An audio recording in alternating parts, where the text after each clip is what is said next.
Today we're going to forage for some ramps and morels, and then I'm going to cook up a morel and ramp pizza for my birthday. My friend Kevin and I went foraging for ramps and morels in the Appalachian mountains today. We went to a tulip, poplar, and hickory forest on the lower elevations of a mountain. Kevin found most of the morels, while I found mostly bear corn. This area had a ton of bear corn growing and it was hard to distinguish it from some of the morels. This morel in particular looked almost identical to bear corn from a distance. We found a great variety of morel species in such a small area. We found yellow morels, tulip poplar morels, black morels, and even half-free morels. Half-free morels are the most unusual of all their varieties. The cap of half-free morels are not attached at the bottom to the stem. In the other morel species, the cap is attached at both the top and the bottom to the stem. Half-free morels are also different because they have an unusually long stem. This particular morel was 3/4 stem and like 1/4 cap. After we found 13 morels, we headed up further in elevation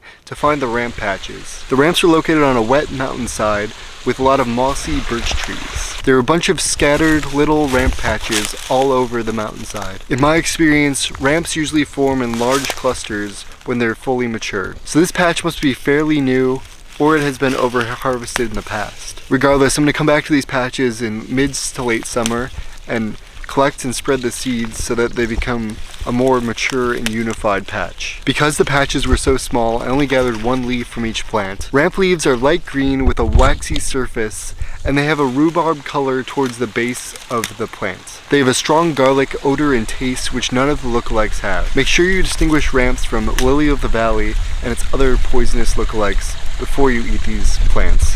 On the way out, we also found a small piece of chaga that was on a downed birch tree.